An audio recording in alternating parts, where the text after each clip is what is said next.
Hello, everyone, and welcome to the Dill Pickle Movie Network. I am Dylan Randazzo, and welcome to the start of the Oscars Death Race 2026 for the movies of 2025. Last year and the year before, I accomplished this death race where I go through every single film nominated for that year's Oscars. It's a very tough task, especially because some of these movies are only available in theaters, and some of them only available in theaters miles and miles and miles away. Fortunately, I'm close enough to New York City where I can make a lot of this happen.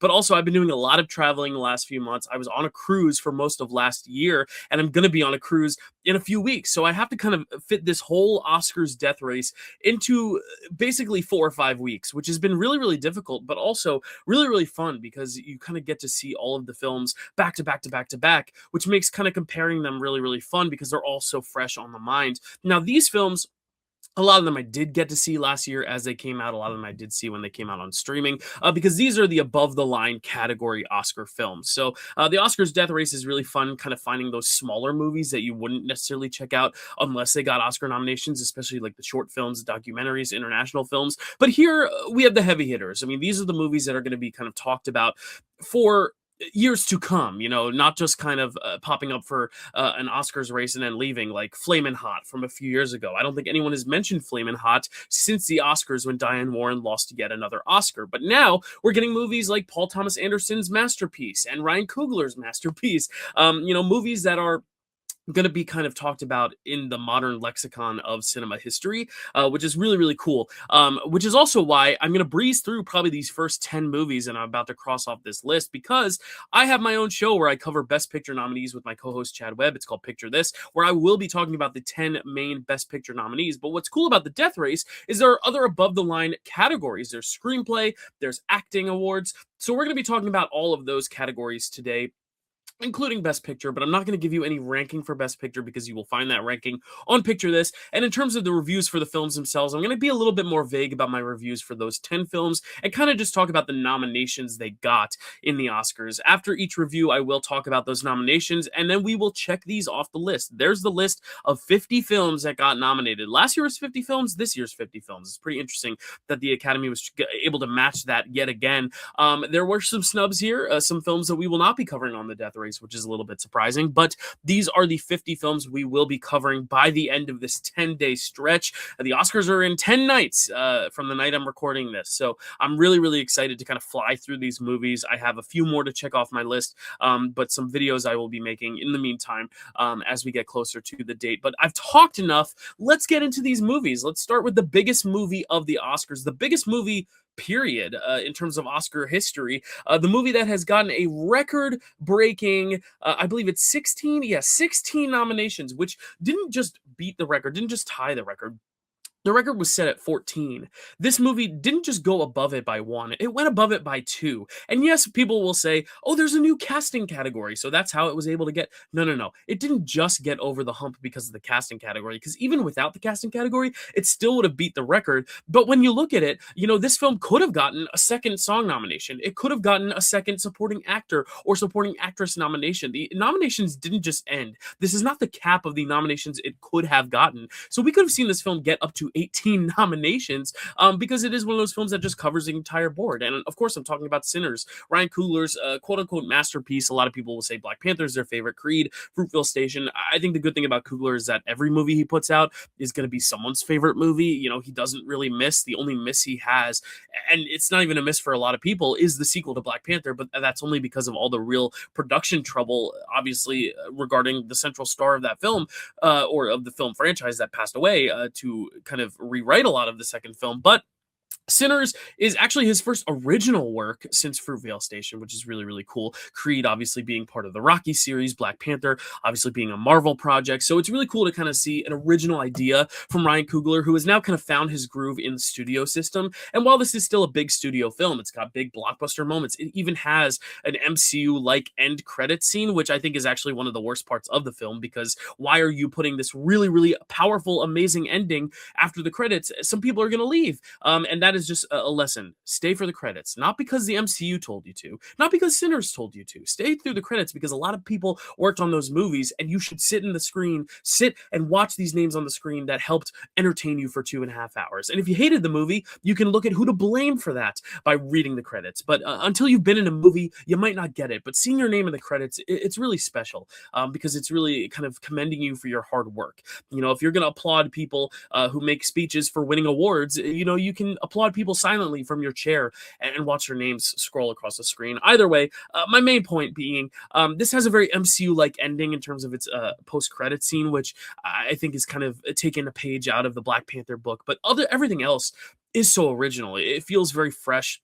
This is still a vampire film, yet it doesn't feel like any other vampire film you've seen before. Now, I'm not going to get into the nitty-gritty of the film and the review itself, because as I said, I will be talking about these on Picture This. But for a film that breaks the record for nominations, I just wanted to kind of defend it, only because a lot of people are saying, well, it's only because of the casting award. It's not because of the casting award, because across every branch, it got nominated. It got nominated for directing. It got 3 acting nominations when it was only predicted to have 1 at the start of the season. I mean, Wunmi Mosaku kind of picked up steam as the season went on after she won the Gotham Award, and then Delroy Lindo was a surprise nomination on the day. So the fact that it got all these nominations is not because of a new casting award. It's because this earned, a lot of praise across the branches, and a lot of the branches just love Sinners, and it makes sense. The audiences love Sinners. I love Sinners. I mean, it's no surprise. I don't know many people who didn't love Sinners, and even those who didn't can still respect what it's doing, respect the conversations it's bringing to the table. I think very few people don't like it because they find it boring. I don't think a lot of people, find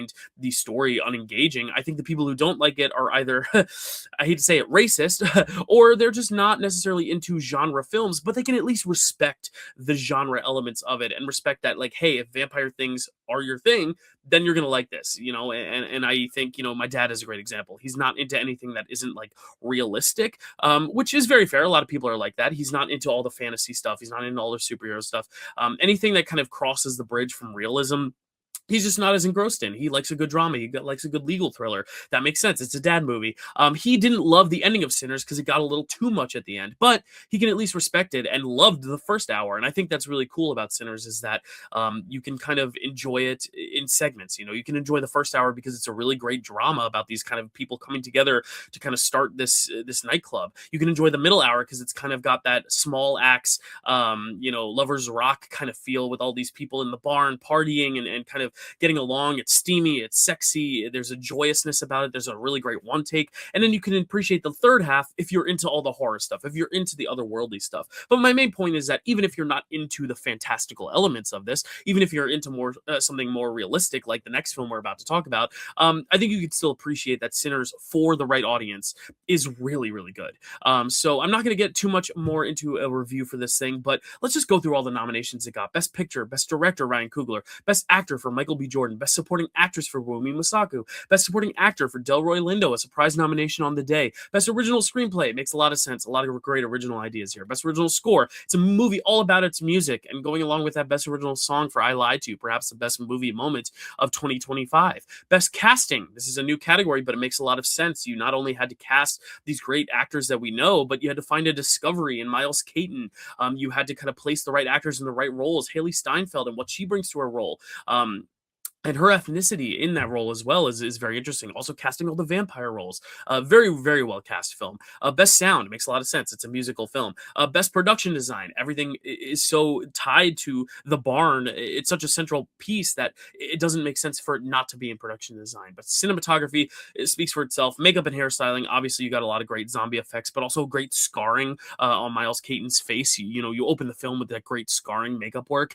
Best Costume Design. This is the one that I think is like, of all the awards, probably the one that is like least like prominent for me. The costumes are great, but it's not anything extravagant for me. But still, amazing costume design. Film editing makes a lot of sense. If you're one of the best pictures of the year, you're going to have one of the best edited films. And then visual effects. This is kind of the sneaky one where I think a lot of people don't realize what the visual effects are in this film. A lot of people think, oh, it's all the fire effects, it's all the final bloodbath and bloodshed. I actually think that stuff is not as impressive as the other central visual effect, which is the twin work with Michael B. Jordan. The fact that you have these body doubles, I really want to kind of tag the Corridor Crew, who kind of did a breakdown of all five best visual effects nominees. We'll talk about them when we talk about the other films in other videos, like Jurassic World and The Lost Bus. But kind of going through each of these films and seeing just how advanced the visual effects technology is, I really think you should kind of look at how they did the Michael B. Jordan twin effect, because it's mind blowing. And it's one of those things that, like, when you're watching the film, you're not even conscious to the fact that it's visual effects, which is a testament to Michael B. Jordan as a performer. It's a testament to Ryan Coogler as a director, but it's also a testament to the visual effects department for seamlessly pulling off these deep fakes to make Michael B. Jordan interact with himself so seamlessly. I don't think I've seen twin work this good since Lindsay Lohan in The Parent Trap. And that's not a joke. It's just that movie. I think it's so incredible how Lindsay Lohan is able to kind of, play with herself, play alongside herself. Oh my God, that sounded awful. But, like, play off of herself, and make it seem, seamless, like it's actually happening in front of us, like there are actual twins in the film. And same with Michael B. Jordan here. So Sinners, I think it deserved every nomination it got. And if you look at my Pickle Award nominations, this film got the record, I believe, for 27 nominations for the Pickle Award. So it's a beloved film. I am no secret to loving it.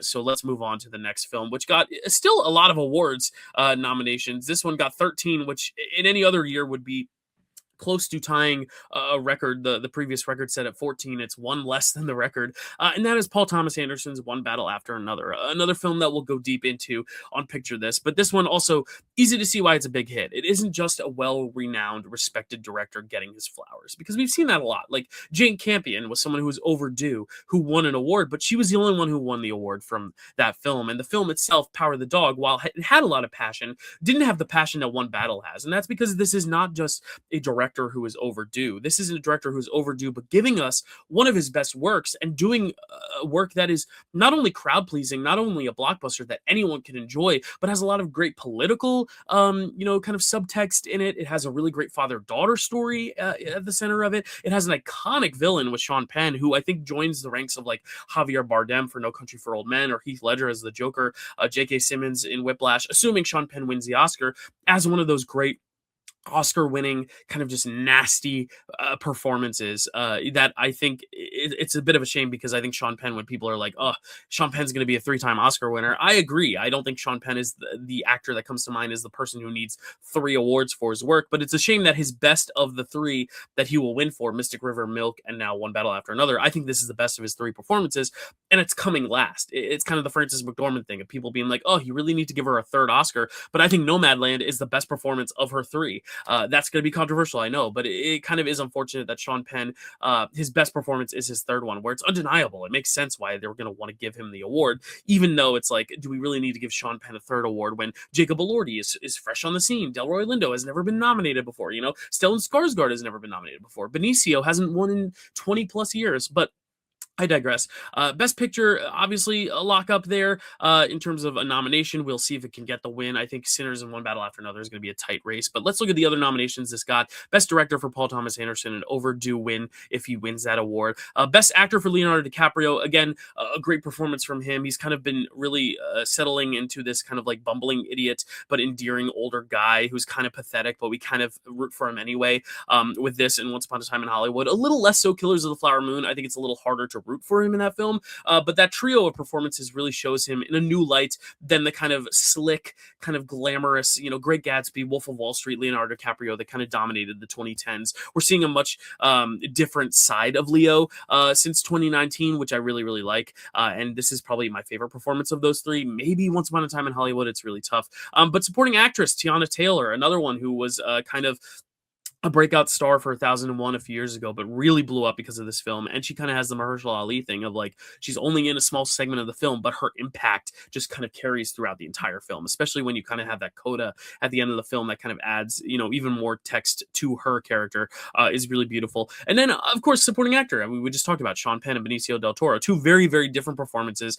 And I like that they're both nominated because one is very, very much like your typical Oscar villain supporting role that could be a lead role if you were to bill it as a co-lead with Leonardo DiCaprio and Sean Penn. And then you have supporting actor Benicio del Toro, who is a true supporting actor who is really only in it for a few snippets at a time, but when he's there, his impact is felt and he becomes a fan favorite character. Now, I don't know if it's necessarily the character that people like or if it's the performance that people like. Obviously, the performance is what makes the character so lovable. So I'm totally down, totally on board with him getting the nomination, even though it's not quite as monumental for me as Sean Penn. But moving on, we have adapted screenplay, makes a lot of sense. Original score, I love the Johnny Greenwood, kind of piano-based score there. Best casting makes a lot of sense. Again, kind of like Sinners, you have your heavy names that you're casting, but you also had to make a discovery in Chase Infinity, who I think is a great discovery. Between her and Miles Caton, I think it makes a lot of sense why these two films are up for casting. Best sound makes sense too. A lot of gunshots there. Production design, this one a little bit less so for me. I don't necessarily think the sets are necessarily award worthy per se, but cool that it got another nomination. It's clearly a beloved film. I'm not going to necessarily harp on the Academy for just picking films they loved. Cinematography makes a lot of sense. Some of the cinematography, especially in the latter third of the film, are just exquisite. Especially that car chase. And then film editing makes a lot of sense. This movie moves so well that you don't feel like it's 3 hours long. So there's one battle after another's package there. We'll talk more in depth on it on Picture This. But moving on to a film now that got 9 Oscar nominations, which is still a lot. I mean, in the olden days, this would have been a record-breaking nomination number. And it's even more impressive the fact that it is a horror film. It is Frankenstein. This is the second horror film we're talking about. And 2 of the 3 most nominated films of the Oscars are horror films, and that's really, really cool. Even though I have my own thoughts on Frankenstein, which I'll talk about on Picture This, and how I think it is as an adaptation, as a work within Guillermo del Toro's filmography. Is this the expected version of Frankenstein? When you see Guillermo del Toro's Frankenstein, is this what you expect to see? Yes, it is, but I think for a lot of people, that is going to be a comfort blanket for them. It's going to be comfortable to kind of just ease into this version of Frankenstein because Guillermo del Toro has such a great autorial stamp on all his filmography. But I think the real highlight here is obviously Jacob Elordi. He was a huge discovery a few years ago, but he has since kind of chosen really, really interesting roles. I mean, Elvis Presley and Priscilla, a very interesting role. The guy in Saltburn, a very interesting role.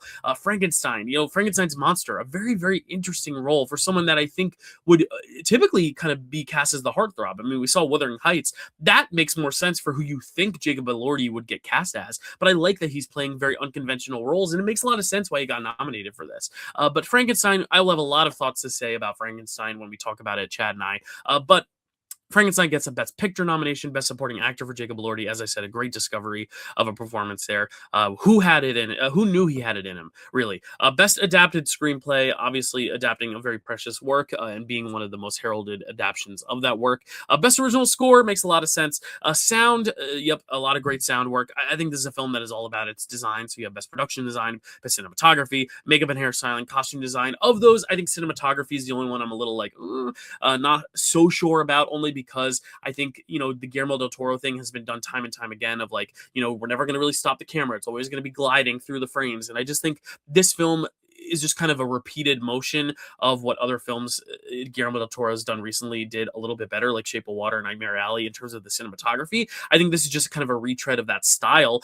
But what makes it kind of not my favorite nomination here is the fact that it is, because it's made for Netflix, they have to use a specific type of camera, a specific type of filter, specific type of sheen. It has this kind of made for streaming kind of overlay on it that I really just don't love. I don't love those straight to Netflix films. Now, there are Netflix films, and one we'll talk about in a little bit, that got nominated for Best Picture that has great cinematography because it wasn't made for Netflix. Netflix acquired it, but this film was made for Netflix, and I think you can kind of see it a little bit in the cinematography. I just don't think a movie like this should have a cinematography that is this glossy. It almost needs a little bit more grit, a little bit more texture. I wish this was filmed on film and presented in film. I think that's just the streaming effect, but I'm not going to blame Guillermo del Toro because he probably got handed a lot of money to make this movie. So cinematography is the one there that puzzles me, but I get it. I mean, Guillermo del Toro has a style, and people just think, oh, it's a stylish movie, I'm going to nominate it for cinematography. Again, it makes sense why it did get nominated, even though I'm not the biggest fan of it. But moving on to another film that got 9 nominations, and this film is, spoiler alert, if you've seen any of my social media, probably, maybe not the best film of the year, but definitely my favorite film of the year, and that is Marty Supreme. This is a film that I'm going to talk so much about on Picture This, and I can't wait to rewatch it. I've only seen it once, but I'm going to rewatch it again for Picture This. This was just such a surprise, and I think a lot of it is also because of Timothée Chalamet's performance. If you remember last year, I had him in A Complete Unknown at number 5 in my Best Actor ranking. I just thought he was the weakest of those performances. Not that he was bad as Bob Dylan, but I just wasn't as impressed as people had hyped me up to be with Timothée Chalamet, to where when I came into Marty Supreme, people hyped it up again, and I was like, nope, I don't believe the hype. I don't believe the hype. And then I watched it and I was like, dang, dude, like this kid is one of the best actors of like his generation. These younger, late 20, early 30 somethings, kind of my age, and it's kind of cool to see that, like, that are movie stars now that are like in my generation who are really taking off. Timothée Chalamet showing so much variety and so much diversity in just a few roles, with A Complete Unknown and The Dune and Wonka and Call Me by Your Name, which I think he should have probably won the Oscar for in 2018, if I'm being honest.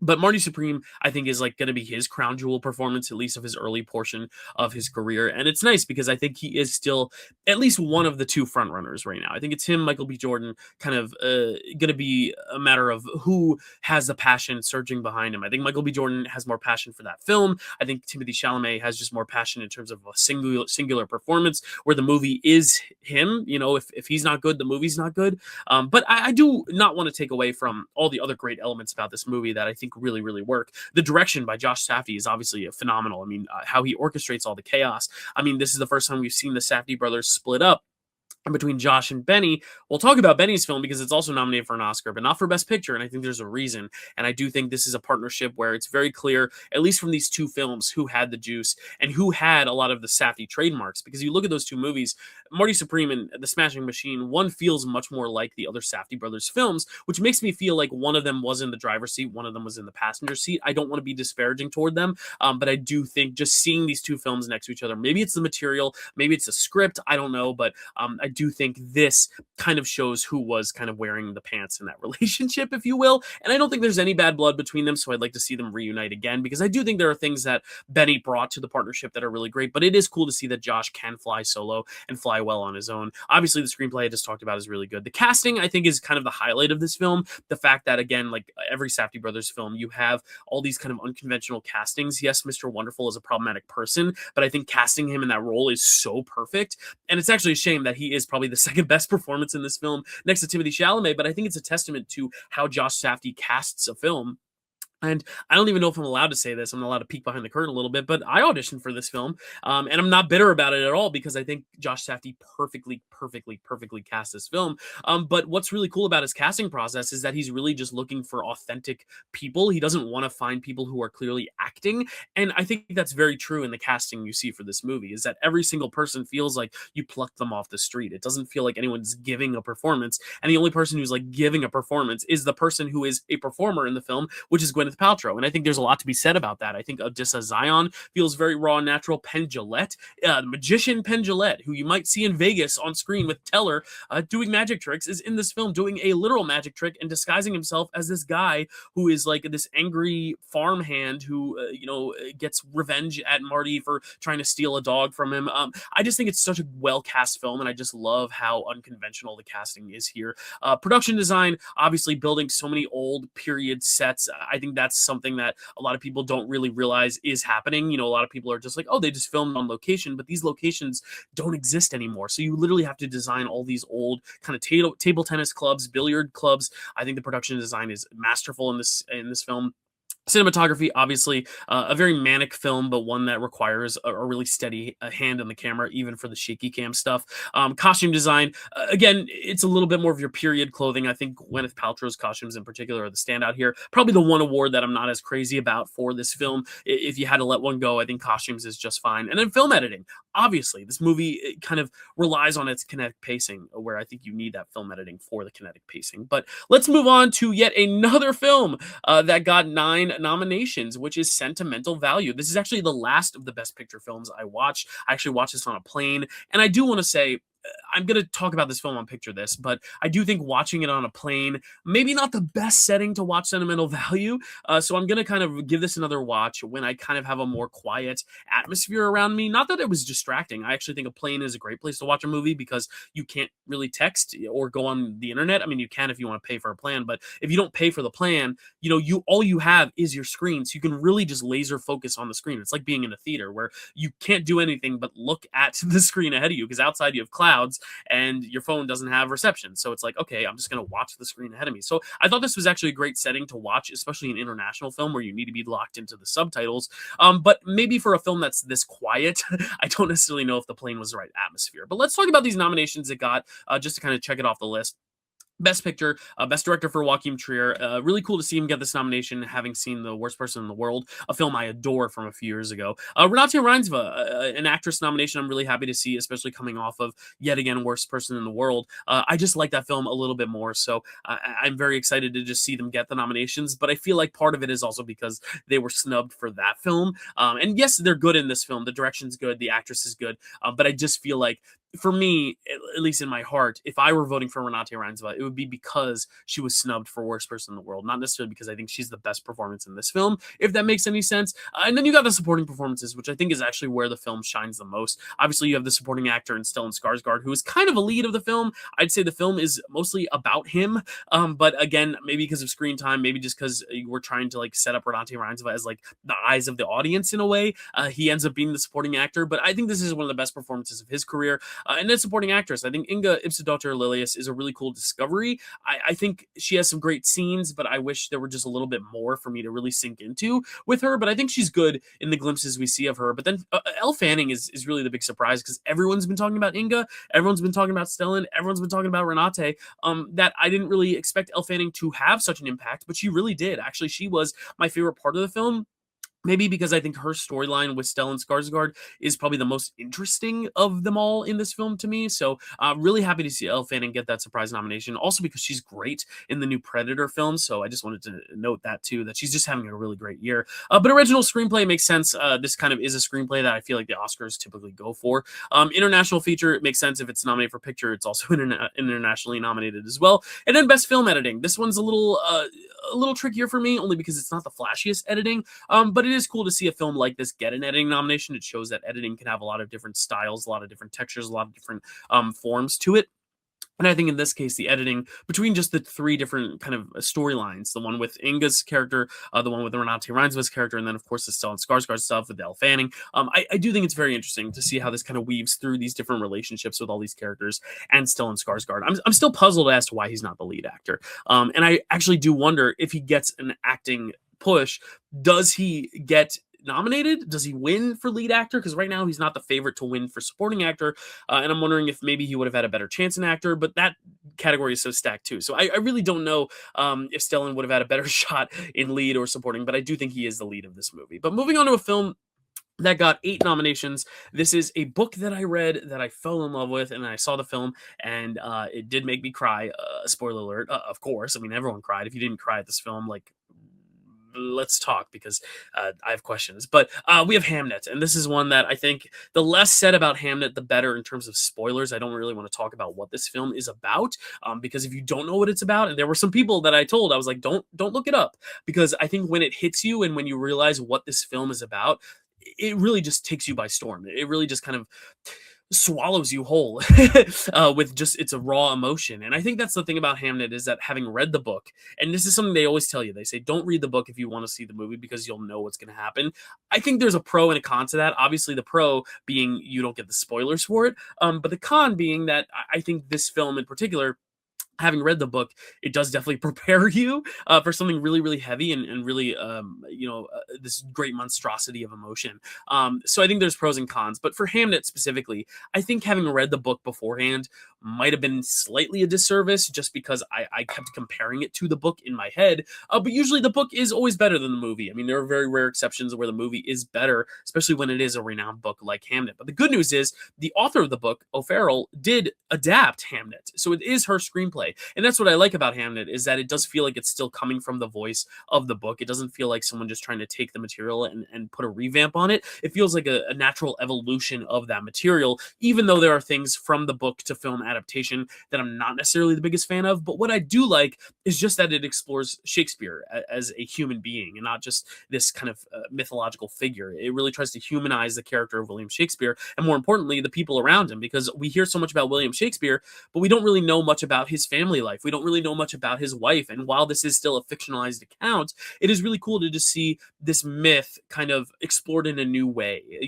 kind of just kind of unleashing another pocket to the Shakespeare mythology that maybe we didn't know before, we didn't think to explore before. Like, what was Shakespeare's romantic relationship like? Or what were his, what was his work relationship to his family life? And I know you get a lot of that already in Shakespeare in Love, but I do think this is a much more serious approach to Shakespeare in Love, where I think they actually make a cool double feature where one is more of like the romanticized past of Shakespeare, and one is the more like kind of stark, grim, dismal past of Shakespeare. But I can't wait to talk about this more with Chad. But let's look at the nominations it got. Best Picture, Best Director for Chloe Zhao. Obviously, really, really cool that she's been getting so many nominations in the last few years. I'm a big fan of Chloe Zhao. Best Actress, Jessie Buckley.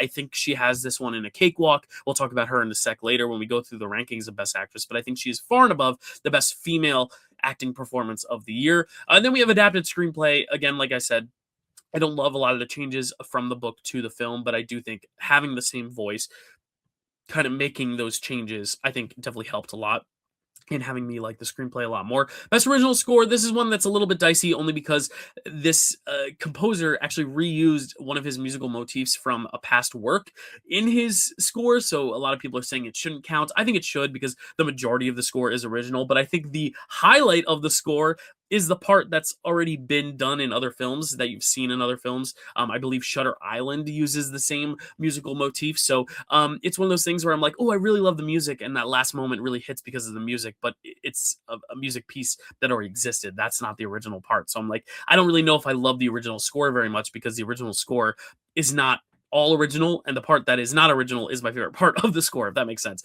But best casting, this is another one that I think makes so much sense. Like, how do you fill the shoes of Shakespeare? How do you get the perfect casting for Shakespeare?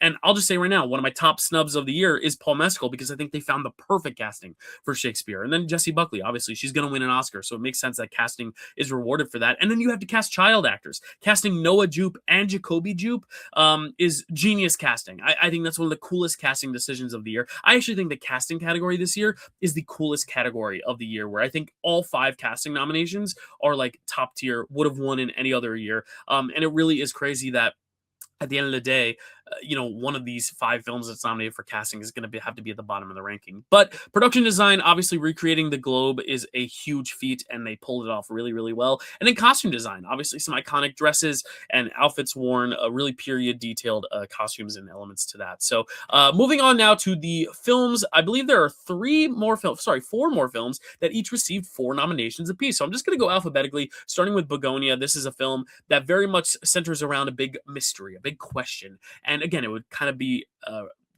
foolish of me to spoil what the mystery even is. I actually really like the kind of exploration and how it kind of pays off its mystery in a way, but there's also part of me that's like, oh, should it have just remained a mystery? Do we need the answers? This is all the stuff I'm going to talk about with Chad, because I'm very conflicted on Begonia. I think it has a lot of great ideas. Are the payoffs great? Yes, they're great, but do they need to even have payoffs? It's one of those confounding screenplays, and I'm actually surprised it got nominated for adapted screenplay, just because I think Yorgos Lanthimos, his films for me are like all about the writing. Like, the writing is the highlight for The Favorite. It's a highlight for Poor Things for me. And Poor Things is matched with such gorgeous production design and cinematography as well. But I think Poor Things and The Favorite and The Lobster and Killing of a Sacred Deer are all about its screenplay. That I think Begonia, I think what Yorgos Lanthimos does with that screenplay is really good, but I don't think the screenplay itself is strong enough to kind of rival those other Yorgos Lanthimos films. But again, when we're separating it from other Yorgos films, how does this work in the context of Best Picture? And that's what Chad and I will answer on Picture This. I feel bad. I feel like every single discussion is just like, check out Picture This for more, but I really just don't want to show my hand too early on Begonia. But what I will say, Best Picture, Best Actress, Emma Stone. Obviously, Emma Stone, one of the greatest actors working right now, so it's no shock that she gives a great performance. She gets in. She is kind of like that Meryl Streep figure of our generation in a way. Not to say she's as good as Meryl Streep at acting, but just in the fact that, like, she gives a performance that is good, she's probably going to get nominated for an Oscar, even though I don't think this is quite on the level of her other performances, like Poor Things, or even The Favorite, or even La La Land, which I think is probably the least of my favorite of those 3. But again, Emma Stone, she's great, so I'm not sad to see her get nominated. Adapted screenplay, again, I've kind of already kind of hinted at my kind of hesitation with the screenplay of Begonia.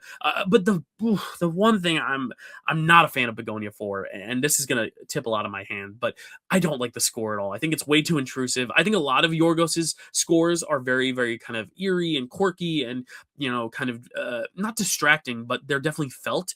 Here it's overly distracting. Here it's overly felt. Here, just every time the score came in, I was just like, oh my god, make it stop, which is kind of shocking because I love Yorgos' stuff, and I think a lot of his scores are like this. But I think for this film, this style film, I just don't think the score fit it as well as it did. Poor Things or The Favorite, where those films feel a little bit more elaborate, feel a little bit more zany.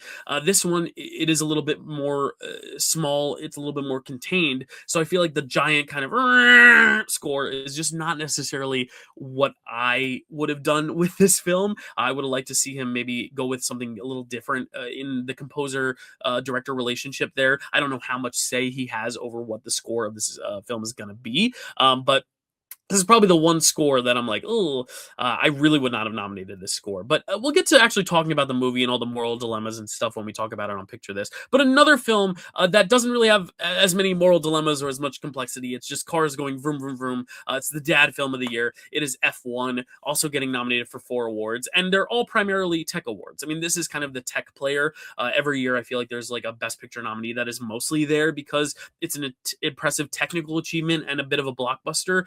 Not to say that there is not substance with that. I mean, obviously, Top Gun Maverick kind of fit that dad slot, and it was my favorite of that nominee slate next to The Fablemans. And then you have, a movie like Avatar: Fire and Ash, or sorry, not Avatar: Fire and Ash, that got snubbed. The Way of Water kind of being another one where it's like all about the technology moving the art form forward. There can be good movies that have good tech elements, and then there are bad movies that have good tech elements that people think are good movies because cars go vroom vroom and it's really entertaining. F1, we'll talk about it on Picture This. Again, a lot of these movies I've only seen once. I need to give a rewatch to. I didn't see this in a theater, so this is kind of the thing with sentimental value where, like, if I had seen it in IMAX, maybe I would have had a stronger feeling for it one way or the other. I don't really feel positively or negatively about it right now. I'm going to rewatch it, trying to look at it as, in the lens of an Oscar voter.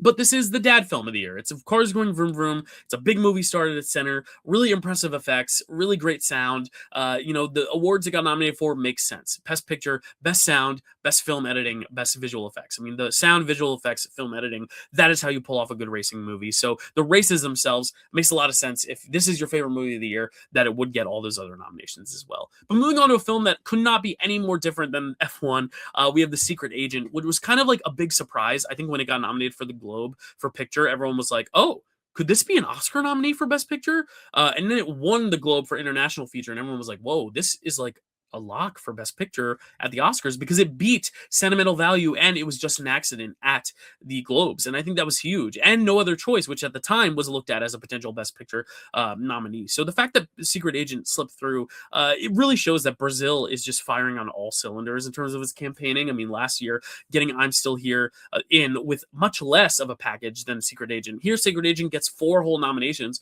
which is huge. One being a brand new category.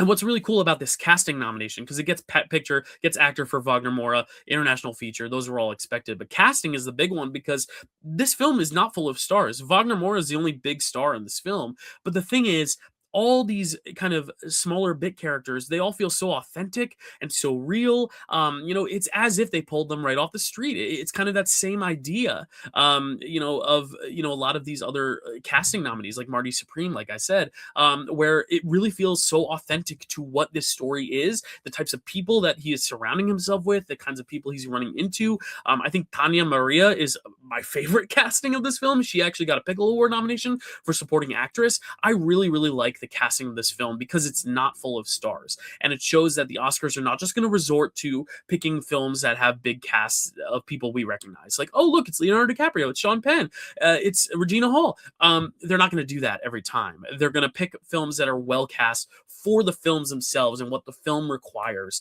And I really, really love that this is a celebration of just so many great Brazilian talents. I just love that Brazil is at the race this year. They're at the big party. They're at the big dance yet again because they put forth a movie that they had confidence in, even though it's a very unconventional film. It's a film that has such an interesting, very different form and very different structure and very different presentation of its narrative, very weird choices made.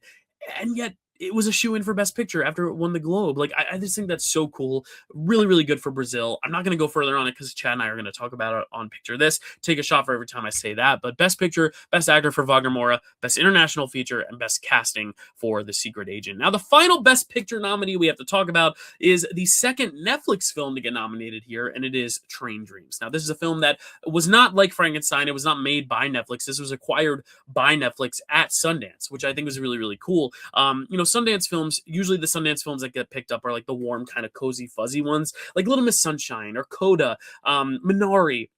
Those have deep dramatic moments as well, but they're ultimately crowd pleasers. They make you feel happy by the end. Even Minari, that ends so devastatingly, has a really pleasant vibe to it for most of it. It's got a cute kid at its center. Train Dreams is anything but those films. It's miserable, it's dire, it's despicable, it's sad, it's sorrowful, but I think that's what makes it a really interesting Sundance pick, and one that I'm very surprised got a nomination just because of the track record. I mean, we see films like this get nominated all the time, but a movie like this coming out on a streamer where it's not necessarily going to be like kind of shoved in audiences' faces. I think audiences are going to see Frankenstein because it's Frankenstein. It's Guillermo del Toro. But this is a film from the same team that made Sing Sing, a film that got pretty much widely ignored last year, except for Best Actor and Best Song, and Best Screenplay. So it got 3 nominations, but it was supposed to be a Best Picture juggernaut, didn't get one. And now this film comes in and does get Best Picture nominated. And I think that's really cool that a film like this can get picked up by Netflix and have this kind of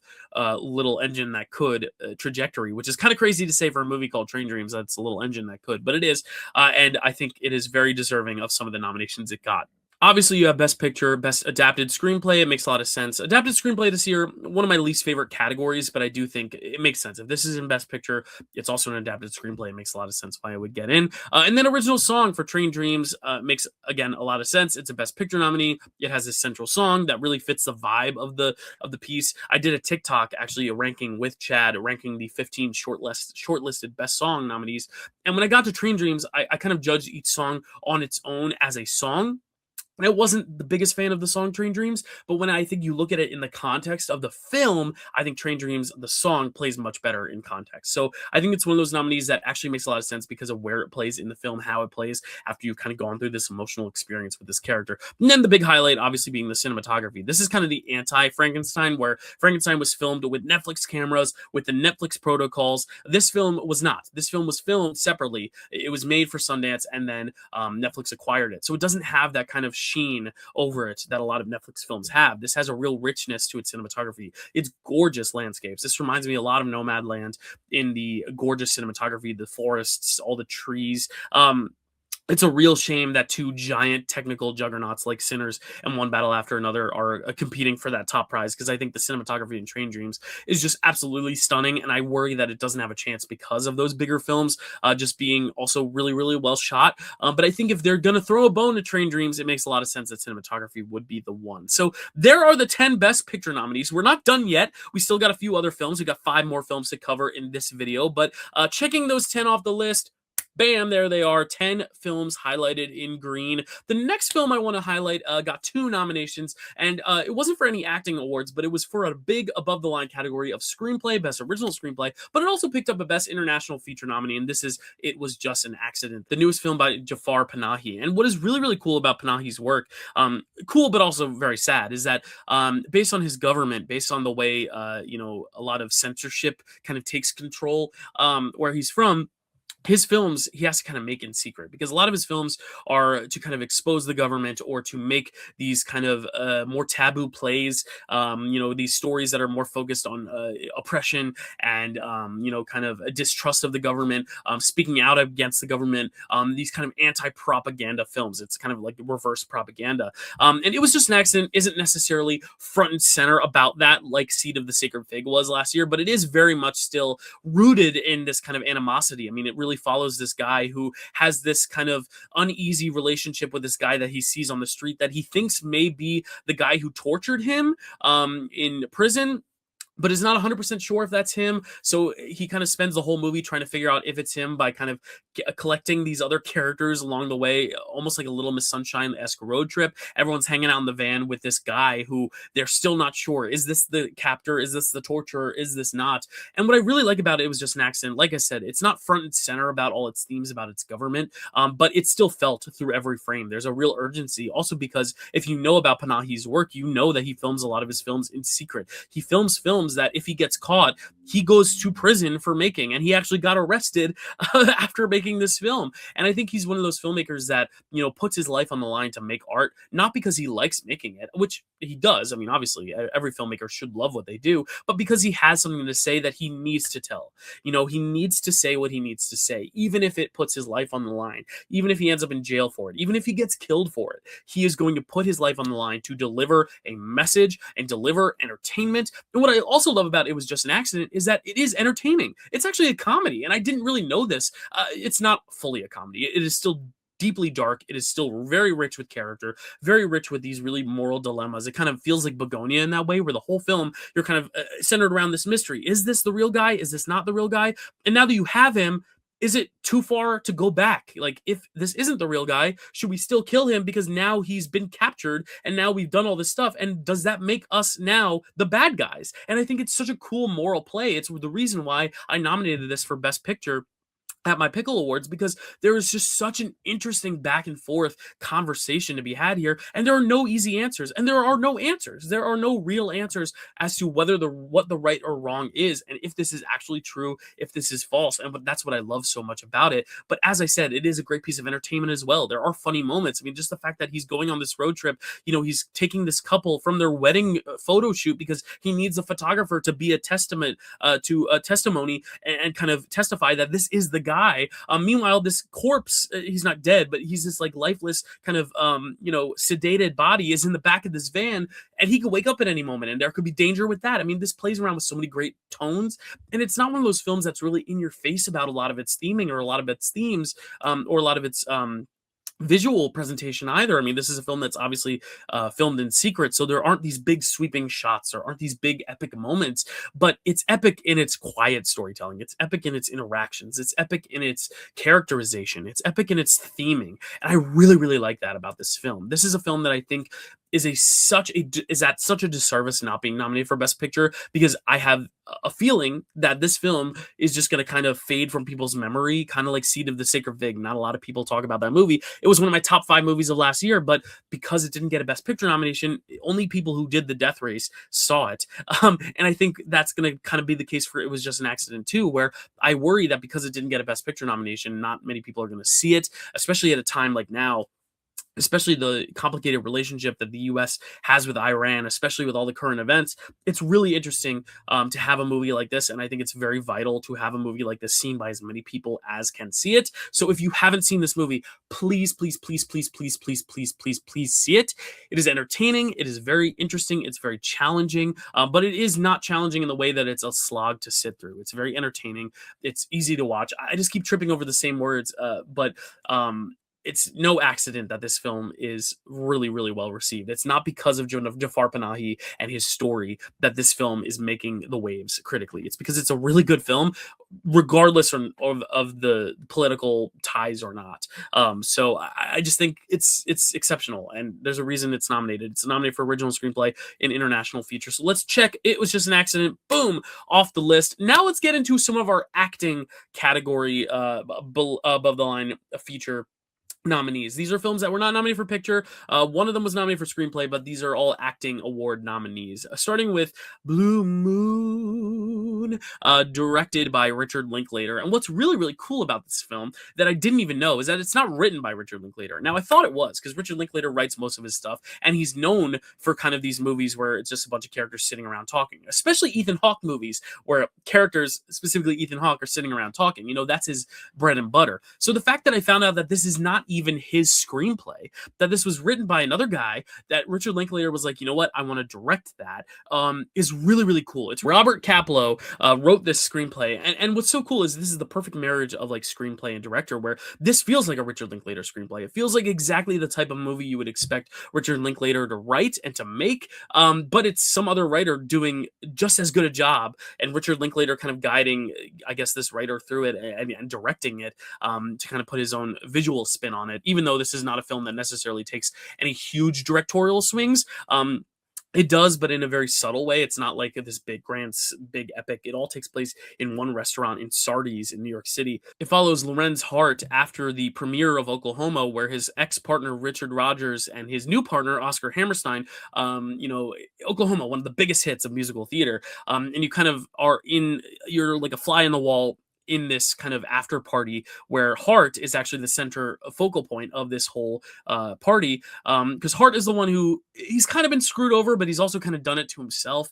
Him and Richard Rodgers, they clearly have an affection for one another, a loving friendship, but they clearly didn't have a working relationship that was able to withstand, whereas Rodgers is finding a lot of success with Hammerstein.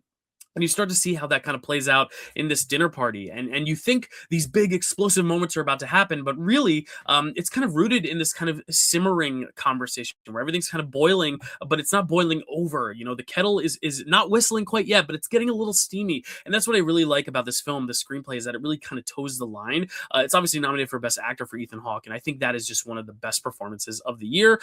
It's shocking that he is not a front runner for this Oscar, and it's just a testament to how stacked that category is. But this is, I think, one of his, if not his greatest performances, because he is just kind of just soaking up all this dialogue while also kind of finding the heart in this character. I mean, his name is Hart, but finding the humanity in this character and really trying to get to the root of what makes this character who he is, why he went down such a path, and, kind of the sadness to see this kind of friendship fall apart, but also understanding that, like, he kind of did it to himself. And it's really sad to kind of see him kind of, come to all these realizations as this party goes on. And the fact that this is all taking place at one singular party, and you're able to stay locked in from minute one to the final minute of this film, is not only just a testament to Richard Linklater, who is in my top 4 directors of all time. He's in my Mount Rushmore, so obviously I was going to love this film. But for the screenplay as well, the fact that you are able to hang on to every single word, and this is a very wordy film. And if you're not a musical theater fan, you're not going to know what South Pacific and Oklahoma and Sound of Music, and there's just so many other, like Carousel is another film, or is another musical that is brought up in this film in discussion. You're not necessarily going to know all the ins and outs and references, but as a theater fan, I loved it. I just ate it all up. It was like watching Tick, Tick, Boom, and I was like, oh, I know that person. I know that name. I know what this vibe is like. I just have been to these parties where you have all these people gathered together for the celebration of something new or someone incredible, but there's also that animosity in the air, and there's some jealousy. You can feel the competition in the air. Even though this is a celebratory moment, you can feel the tension. You could cut it with a knife, because, there are so many opinions on the matter, and you have all this sizzling tension kind of brewing throughout, and I just really, really like the way this film plays out. It's also underscored by this really soft, beautiful piano music in the background the entire time, because if you go to Sardis, there's always live piano music, so I just think it's such a vibe as well. Richard Linklater, he does not miss for me. Like, this is one of the greatest films of the year. This is one of his greatest films, period. It's a shock he did not write this, because this feels like such a Richard Linklater script, which just goes to show what a perfect collaboration between writer and director this is. And I just love what Richard Linklater did with this script. So Blue Moon, nominated for Best Actor, Ethan Hawke, nominated for Best Original Screenplay. Now moving on to 3 more films that were only nominated for acting, starting with a Best Actress nominee, which is If I Had Legs, I'd Kick You. Now, this is up for Best Actress for Rose Byrne. Obviously, Rose Byrne, a very overdue actress in this industry. She's done a lot of comedies, so I think a lot of people didn't really take her seriously as an actress, but she is usually the best part of every comedy she's in, if not the second best part.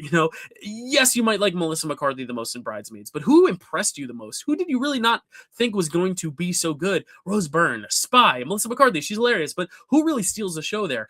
Rose Byrne, Instant Family. That movie makes me cry so much. Rose Byrne's incredible in it. Insidious. Rose Byrne, incredible in it. I mean, she's so incredible in everything she does that it's really cool to see her get her star vehicle here. And I think of all the movies this year that tackle parenting, and there are a lot of them. One Battle After Another tackles parenting. Marty Supreme tackles parenting. Hamnet tackles parenting. Sentimental Value tackles parenting. I could go on and on and on. Avatar tackles parenting. A lot of the animated films tackle parenting, like Elio. I think that of all of them, this is definitely the most stressful of them, which I think works to the film's benefit. I mean, this is a film all about parenting, and what I love what the director Mary Bronstein does with this film is that she does a lot of the parenting stuff, or at least has a lot of the child stuff off screen. You don't ever see the kid in the film. It's all Rose Byrne's perspective, and that's a really alienating directorial choice for some. A lot of people think that that kind of detracts from the film. You know, it kind of makes it feel a little gimmicky in a way, kind of like how 1917 for a lot of people can't really settle into it because it's very gimmicky with its long one continuous one take. It's very similar in this case, where I think there are a lot of people who are from the bat just going to be like, I'm not vibing with it. It's just a lot. But that's the point. I think the film is supposed to be a lot. It's supposed to be alienating. It's supposed to show that this woman, despite all her efforts, her parenting her kid is very, very difficult. Especially this particular instance, this particular relationship, this particular lifestyle. It opens with this very just intense kind of flood, kind of coming through the ceiling of a burst pipe in her ceiling. You know, a lot of moments like that are just so intense. It almost feels like uncut gems, but for moms. But I think that's what works to the film's benefit, because it really does make you exhausted and anxious. And I think if you are a parent, I'm not, but if you are a parent, apparently, this film does kind of tackle a very, very familiar experience. And I do think, as a parent, I think you can find a lot of the similar shared anxieties through this film. Now, the thing is, I don't really want to watch this film again. I don't even want to think about it again just because it was so intense. But I think Rose Byrne also, as an actress, because that's what we're here to do, is talk about the nominees, just really, really kills it, and really, really shows the nuances of this mother trying to make ends meet, trying to do the best for her kid when there's so many different anxieties. I nominated this for Best Sound at the Pickle Awards because also the sound work is so good, and how all these sounds kind of brew and bubble over and kind of clash with one another and create this cacophony of stressful noises. I just think it's one of the best films in terms of tackling this subject matter this year. And there are a lot of films, as I said, that tackle parenting this year. If you want to look, Matt Chapman has a Letterboxd list of all the movies centered around parenting this year. And this is the film I think that captures the anxiety best of any of those films. And Rose Byrne, phenomenal. But Song Sung Blue is the next film we're talking about, also a Best Actress nomination. This is two one-off Best Actress nominations, one for Rose Byrne, one for Kate Hudson. Kate Hudson, I feel like another performer that is kind of overdue.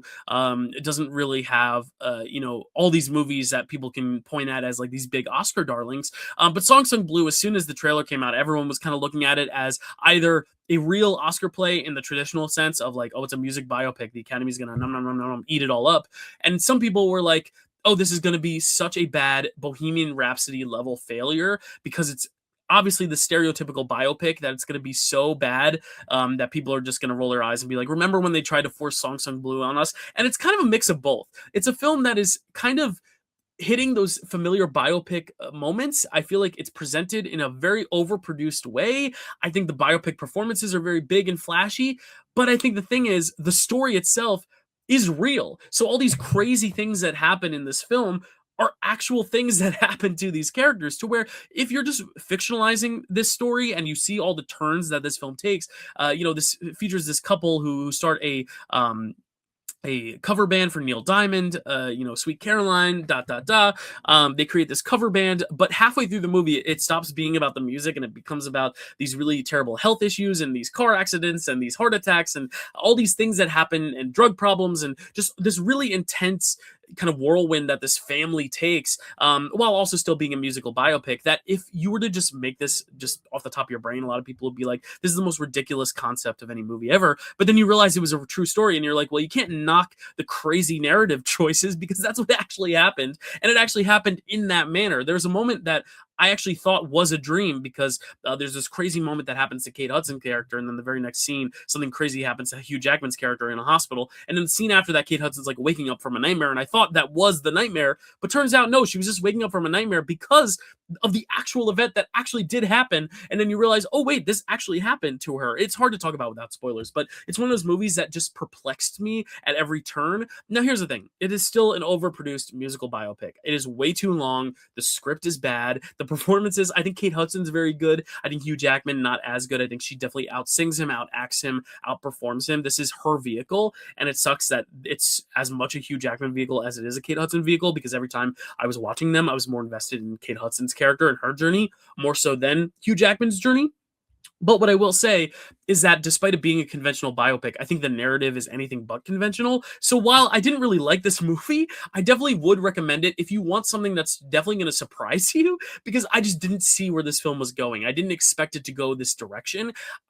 I think it's not a great movie, but I think it's definitely interesting. It's definitely thought provoking. It's definitely not a boring biopic by any means. It's not one of those biopics that I'm immediately going to be like, oh yeah, remember Song Sung Blue? Like it's definitely going to stick in my mind, probably because of the Kate Hudson performance because she's really really good in it. But also just like I just think it's so perplexing. Like this film takes so many crazy narrative choices, but they're not choices because they actually happened. It's kind of perplexing, but this probably doesn't have any business being an Oscar nominee. But if it's going to be, I think Kate Hudson makes the most sense. This is a really good performance from her, even though I still wouldn't have nominated her at the end of the day. But we're going to end it on a really cool nomination, which is Amy Madigan's supporting actress nomination for the film Weapons. Now, Weapons, I've kind of been a little shy with talking about Weapons, kind of tiptoeing on eggshells, just because I don't really want to necessarily hurt people's feelings with what I want to say about Weapons in the fact that I was not on the hype train for Weapons. But the more I've thought about Weapons, the more I've seen a lot of these other films kind of trickle by, especially some of these Best Picture films that I'm like, this is a Best Picture nominee, this is a Best Picture nominee, this. Like, there are only 5 of the 10 nominees that I'm really, really sold on. And the other 5, I'm just like, really? And it actually has made me kind of appreciate Weapons a little bit more with every single repeated day. I still don't love Weapons. I still think Weapons, a lot of people are finding deeper meanings to Weapons than are actually there. Like, a lot of people are trying to make this about absentee parenting. And I'm like, I don't really think that's really the case there. I don't think anyone's saying that she was a bad teacher. I don't think anyone was saying that these parents were bad and that's why they got taken. You know, I don't think this is necessarily as profound as you're trying to make it out to be. I think the fact of the matter is this is a movie about a scary witch who kidnaps children to feed on them. But we also don't really get to see what she really does with the kids. We see that she has the kids, but we don't really know what her overall goal and ambition is, other than she's a scary witch lady who kidnaps children. But here's the thing.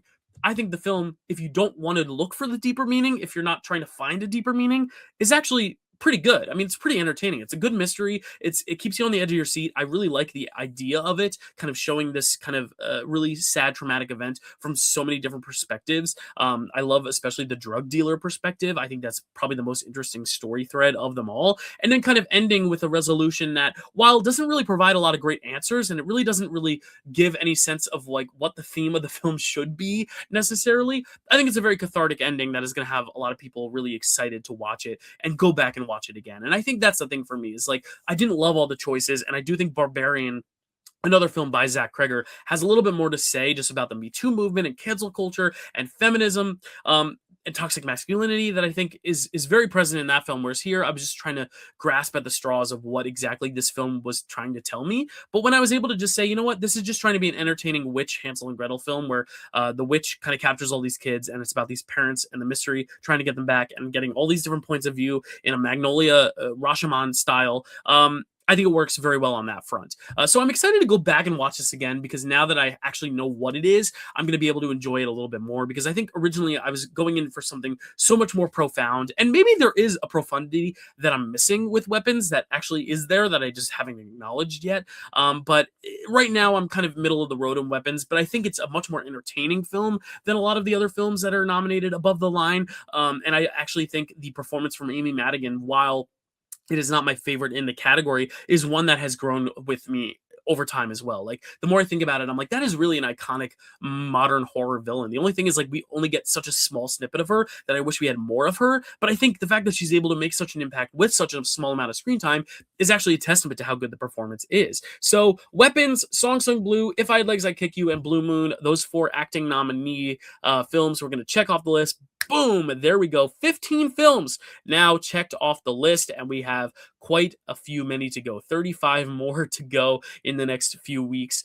So now what I like to do is I like to take these above the line categories and rank them because I think it's important. Obviously, I'm not going to do a best picture because I will be doing my ranking on the picture of this show with Chad. But talking about director, this was really tough for me, but I do think just based on the incredible sequences and just the rich kind of, thematic stuff that Sinners is able to tackle with its visual display, with its interactions, with its staging, its choreography, its blocking, that incredible one-take sequence, I'm going to put Ryan Coogler at number 1. This was a really tough battle between the top 3 because, as I said, Marty Supreme is my favorite film of the year, but I do think Ryan Coogler and Paul Thomas Anderson deliver something a little bit richer in their direction Even though Paul Thomas Anderson is incredible, Ryan Coogler just, I think his direction choices stood out to me a little bit more. Whereas I think Paul Thomas Anderson, it's a mix of great screenplay and direction, same as Josh Safdie, same as Ryan Coogler. I mean, it's all great direction and screenplay, but for direction, that is kind of how I'm going to go. I'm going to go Ryan Coogler 1, Paul Thomas Anderson kind of like a 1A, and then Josh Safdie kind of a 1B. All three of them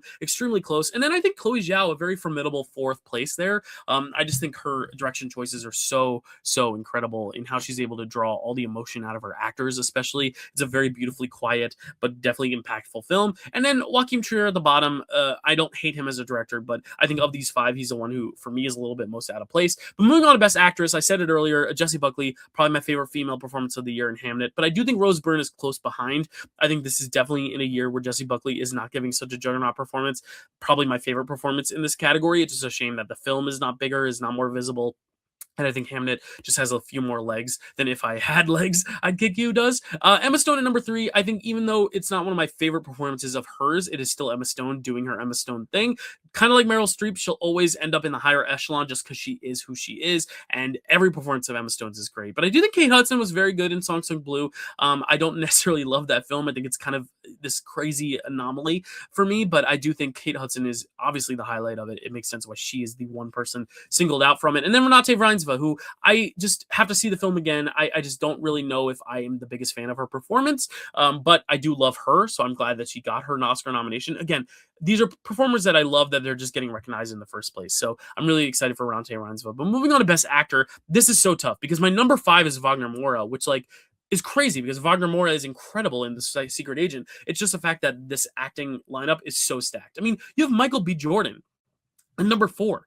That's crazy to me. I mean, I am even mad at myself, but the fact of the matter is these top 5 are all so strong. So strong that 4 of the 5 are Pickle Award nominees as well. And Wagner Moura only missed out because there's just so many great acting performances this year, and I do think the Oscars did get it right. Leonardo DiCaprio number 3, it's just not as surprising as the top 2, whereas I knew Leonardo DiCaprio had that performance in him. Ethan Hawke, I knew he had the performance in him, but he still blew my mind with Blue Moon. But Timothée Chalamet blew my mind even more. He just really impressed me and really showed that he was able to operate on such a high level and really impress with Marty Supreme. So I think of all the actors, he is the biggest surprise, and he is the performance that I'd want to go back and watch the most again. But Ethan Hawke is so close at number 2. This is not even 1A, 1B, but this is 1 and 1, we're very close to just Ethan Hawke being in the number 1 in a tie with Timothée Chalamet. But moving on to supporting actress, I would definitely put Tiana Taylor at the top. I think for her short amount of screen time,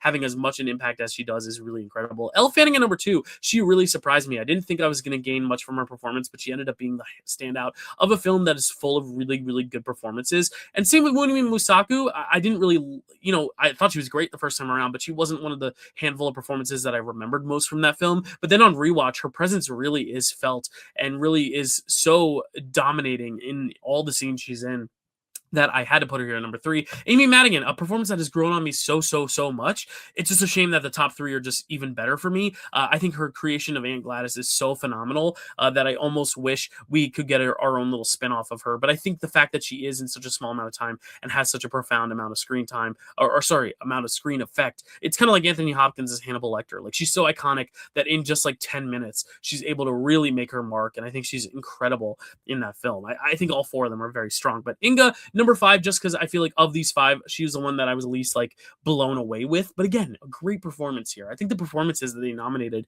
at the Oscars are actually very strong. Moving on to supporting actor, another really strong lineup. I think Sean Penn gives the all-timer performance here, where I think when we think of the great cinematic villains, I think Sean Penn is always going to come to mind. His physique is so good in this, where he kind of wobbles. It almost looks like he's walking with chafed legs the whole time, or wooden legs the whole time. It's just such a cool physicality. I think this is his best performance of his career, probably. It's either this or Spicoli, which kind of sounds funny, but I actually think it's true. I think Spicoli being such a great kind of kickstart to his career and then seeing how far it's evolved, I think this is better than his other 2 Oscar-winning films that if he has to win 3 Oscars, this is the one I think he's most deserving to win. But Delroy Lindo, really close number 2 here. I really love his presence in Sinners. I didn't think he was going to get nominated, so when he did, I was just blown away, so excited. I actually think Miles Caton is the supporting standout of Sinners, but I think Delroy Lindo is right there behind him. He also provides a great comedic relief while also having a lot of great heft, which I know Benicio del Toro is also the comedic relief of one battle after another, but I'm not getting a lot of emotional depth. I don't really get a lot of below the surface stuff with Benicio del Toro. It's all kind of just there to make us laugh and provide a memorable character, which definitely serves its function and serves it very, very well. Benicio del Toro is great, but I think these other performances are just a tad richer. And Delroy Lindo, in particular, is able to be a rich performance while also being a great comedic relief. Jacob Elordi, number three, just a really genius casting, a really great Frankenstein's monster, probably the best Frankenstein's monster we've ever seen. Stellan Skarsgård, again, so good. It's just this is a very stacked category, and just of all the actors, his film performance kind of was the least impactful of those four. But then Benicio at number five, just because I think he's a great comedic relief, but just not quite at the level emotionally of the top four for me. I know that sounds kind of dumb and stupid. Like, how can you compare? But that's really the thing. Like, how can you compare?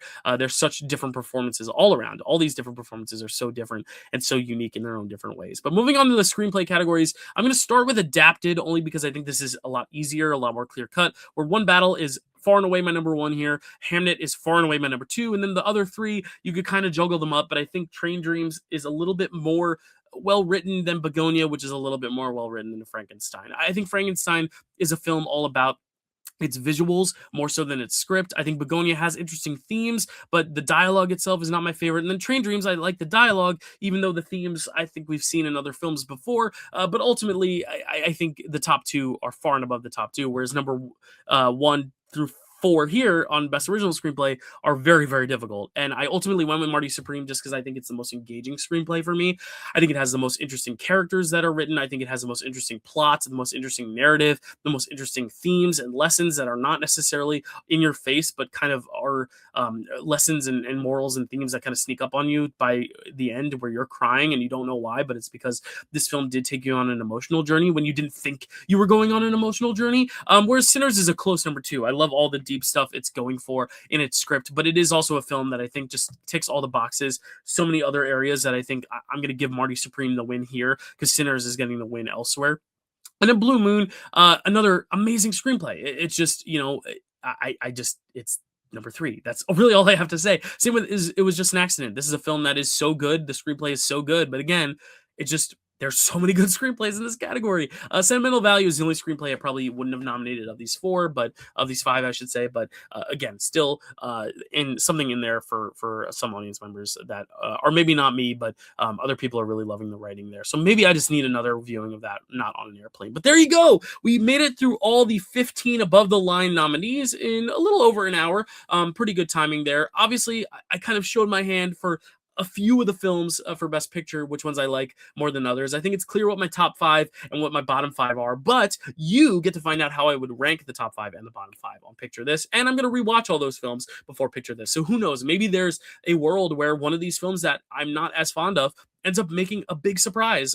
Zone of Interest did it a few years ago. I was not high on that film. I rewatched the film and it ended up being my number two of the year, next to Oppenheimer. So it can happen. Don't count out those films, but I'm so excited to see how these films play out. As for my predictions, I will be giving my predictions the night before the Oscars, and the night before the Oscars, on Oscars Eve, I will be doing my Pickle Awards. So vote for the Pickle Awards if you haven't. Please get to voting for those awards, and make sure to vote for March Madness daily on our Facebook and Discord. Otherwise, thank you so much for watching, and happy Oscars Death Race. Next time, we will be back with one of the categories, probably the shorts, or maybe the documentaries, internationals. I'm not sure. We also have a bunch of tech nominations to watch. So probably the shorts next if I had to guess, but stay tuned for more Oscars Death Race, and thanks for watching.